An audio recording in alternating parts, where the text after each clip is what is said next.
नमस्कार सर्वांना, श्री स्वामी समर्थ. मी स्वाती आपलं स्वामीचरण या यूट्यूब चॅनलमध्ये अगदी मनापासून स्वागत करते.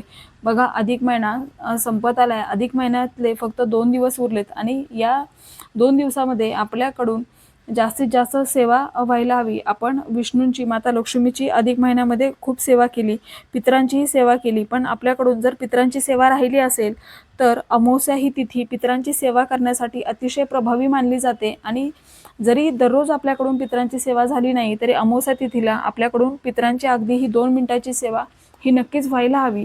तर या दिवशी पितरांची कुठली सेवा करायची, घरात नकारात्मक ऊर्जा नष्ट व्हावी यासाठी कुठले उपाय करायचे, याबद्दलची संपूर्ण माहिती मी आपल्याला या व्हिडिओमध्ये देणार आहे.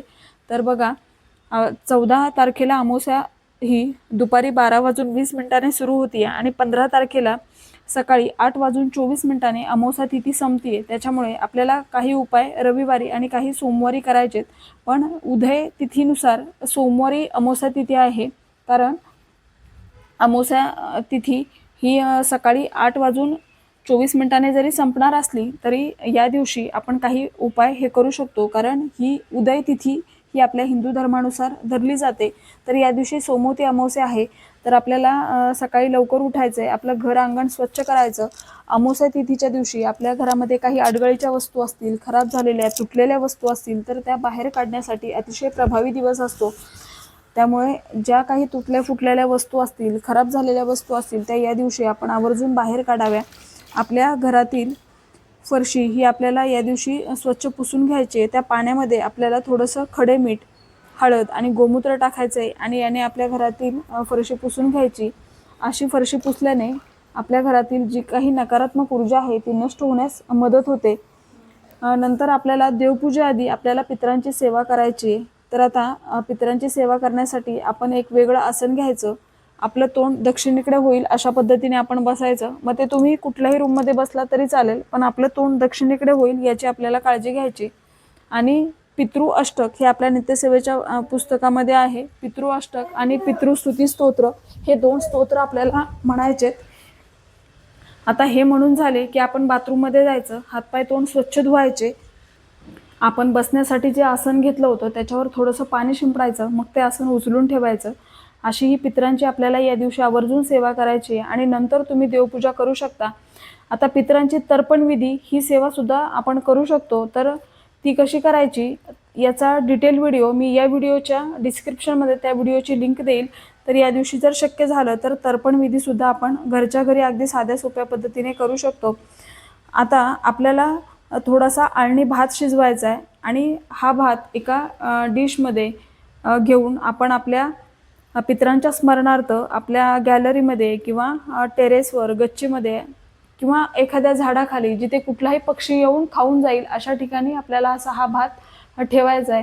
या भातामध्ये आपल्याला मीठ घालायचं नाही आहे, थोडंसं दही घालायचं, काळे तीळ टाकायचे आणि असा हा भात आपण ठेवायचा आहे. आता जवळपास जर तुमच्या पिंपळ वृक्ष असेल तर असा पिंपळ वृक्षाखाली भात तुम्ही ठेवला तरी चालेल. आणि पिंपळ वृक्षाला आपल्याला जल अर्पण करायचं आहे. काळे तीळ घालून आपण पिंपळ वृक्षाला जल अर्पण करायचं. प्रदक्षिणा घालायच्या 5 किंवा 11 आणि ओम नमो भगवते वासुदेवाय या मंत्राचा जप करायचा. आता जर तुम्ही पिंपळ वृक्षाला जल अर्पण केलं तर तिथे नक्कीच दिवा लावा. दिव्याची ज्योत दक्षिणेकडे येईल अशा पद्धतीने आपल्याला दिवा लावायचा आहे आणि मग आपण आपल्या घरी निघून यायचे. तर ही पिंपळ वृक्षाची अतिशय प्रभावी सेवा आहे. आपल्या प्रत्येकाच्या घरामध्ये वास्तुपुरुष असतो, तर अमावस्येच्या दिवशी आपण दहीभाताचा नैवेद्य हा वास्तुपुरुषाला सुद्धा दाखवायचा आहे. इतर वेळी सणवार असतील तुम्ही नाही दाखवला तरी चालेल, पण अमावस्या तिथीला आपल्या वास्तुपुरुष जिथे ठेवलाय, जिथे थोडासा फरशीला कट करून तिथे वास्तुपुरुष ठेवला जातो, तर तिथे आपल्याला छोटासा एक दहीभाताचा नैवेद्य दाखवायचा आहे आणि नंतर तो थोडा वेळ तिथेच ठेवून द्यायचा आणि मग तुम्ही तो कुठल्याही पक्षाला घालू शकता. तो आपण खायचा नाहीये. तर अशा पद्धतीने आपल्याला वास्तुपुरुषाला सुद्धा या दिवशी नैवेद्य दाखवायचा आहे. आता पितरांची सेवा झाली, वास्तुपुरुषाला नैवेद्य दाखवला, मग आपण आपल्या घराची स्वच्छता ही आधीच करून घेतली आहे. तर आता हा दिवस माता लक्ष्मीची सेवा करण्यासाठी सुद्धा प्रभावी मानला जातो.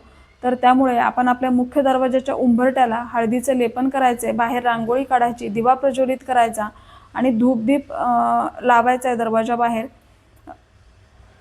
याने माता लक्ष्मीला आपण आकर्षित करतो आणि माता लक्ष्मी तिथेच वास करते जिथे स्वच्छता आहे. तर ही सेवा करायची. आता तुम्ही दिवे लागण्याच्या वेळेला किंवा दिवसभरामध्ये महालक्ष्मी अष्टक एक वेळा म्हणू शकता. आणि अधिक महिना आहे याची सांगत आहे तर विष्णू सहस्त्रनाम हे दिवे लागण्याच्या वेळेला संध्याकाळी किंवा दिवसभरामध्ये तुम्हाला ज्या वेळेला शक्य होईल त्यावेळेला एक वेळा आपल्याला विष्णू सहस्त्रनाम म्हणायचे. आणि जर म्हणणं शक्य नसेल तर तुम्ही यूट्यूबला लावून ते श्रवण केलं तरी चालेल, पण विष्णूची ही सेवा करायची आहे. आता या दिवशी जर शक्य झालं तर संक्षिप्त श्रीमद भागवत या ग्रंथाचंही तुम्ही पठण करू शकता. नंतर श्री सूक्त, पुरुष सूक्त हे आपल्याला एक एक वेळा म्हणायचं आहे. आणि विष्णू गायत्री मंत्र, लक्ष्मी गायत्री मंत्र, नवार्णव मंत्र या सेवा आपल्याला करायच्या आहेत. कारण नवार्णव मंत्र ही आपल्या आई भगवतीची सेवा आहे. तर आपली कुलदेवी कुठली का असेना, पण आपण नवार्णव मंत्र हा एक माळ आपल्याला करायचा आहे. आणि इतर तर नित्यसेवा आपण करतो त्या तर आपल्याला करायचेत, पण या सेवा या अमावस्येच्या तिथीला आवर्जून करा. आता बघा बऱ्याच वेळेला घरामध्ये वादविवाद होतात, सतत भांडणं, आजारपण अशी समस्या असेल तर आपण अमावस्या तिथीच्या दिवशी आपल्या मुख्य दरवाजावर कोहळा बांधू शकतो. एका लाल कपडामध्ये आपण तो कोहळा बांधायचा असतो. तर बाजारातून एक कोहळा घेऊन यायचं, तो स्वच्छ धुवायचा, त्याच्यावर स्वस्तिक काढायचं, देवासमोर ठेवायचा आणि त्याची हळद कुंकू अक्षता वाहून पूजा करायची. आता या कोहळ्यामध्ये आपल्याला थोड्याशा पिवळ्या मोहरी या हातात घ्यायच्या आणि 11 वेळेला आपल्याला कालभैरवाष्टक आणि वल्गा सूक्त हे म्हणून या पिवळ्या मोहरीसुद्धा आपण त्याच्यासोबत बांधायचेत कोहळ्यासोबत. असा हा कोहळा आपल्या मुख्य दरवाजाच्या बाहेरच्या बाजूने, आपल्या मुख्य दरवाजाच्या वरती बाहेरच्या बाजूने आपल्याला बांधायचा आहे. जर तुम्ही आधी बांधला असेल, तो खराब झाला असेल तर तो तुम्ही काढून घ्या. आणि सोमवती अमावस्या सोमवारी आहे तर या दिवशी आपण असा हा कोहळा आपल्या मुख्य दरवाजाच्या वर बांधू शकतो. बघा अमावस्या तिथी जेव्हा शनिवारी आणि सोमवारी येते तर तेव्हा ती अधिक प्रभावी असते. त्यामुळे असे उपाय आपण या दिवशी करू शकतो. आता आपल्याला दिवे लागण्याच्या वेळेला संध्याकाळी आपल्या मुख्य दरवाजावर हळदीने स्वस्तिक काढायचं आहे.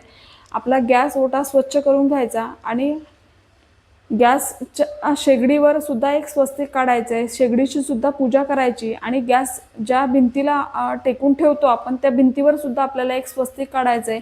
आपण जिथे पैसे ठेवतो तर तिथे सुद्धा आपल्याला एक छोटंसं स्वस्तिक काढायचं आहे. आणि या सर्व स्वस्तिकची आपण हळद कुंकू वाहून पूजा करायची आहे.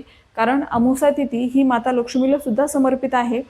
त्यामुळे आपल्याला या सेवा करायच्या आहेत. आता रविवारी आपण तुळशीला जल अर्पण करत नाही, पण सोमवारी आपण सकाळी थोडंसं हळद मिश्रित जल हे तुळशीला अर्पण करायचं आहे.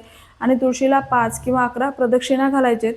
तर अशा पद्धतीने आपल्याला अमावस्या तिथी ही साजरी करायची आहे. आणि आपल्या पितरांचाही आशीर्वाद आपल्याला मिळवून घ्यायचा आहे. आणि माता लक्ष्मी आणि विष्णू यांची सुद्धा एकत्रित सेवा करायची आहे. अधिक महिन्यात जर आपण ही अशी सेवा केली तर त्याचं फळ हे आपल्याला अधिक पटीने मिळेल. तर अशा पद्धतीने हा दिवस आपल्याला साजरा करायचा आहे. झालेली सेवा मी स्वामींच्या चरणी रुजू करते. ही छोटीशी पण तितकीच महत्त्वाची माहिती जी मला तुमच्यापर्यंत पोहोचवायची होती. व्हिडिओ आवडला असेल तर व्हिडिओला लाईक करा, शेअर करा, सबस्क्राईब करा. भेटूया अशाच एका नवीन व्हिडिओसोबत. तोपर्यंत सर्वांना श्री स्वामी समर्थ.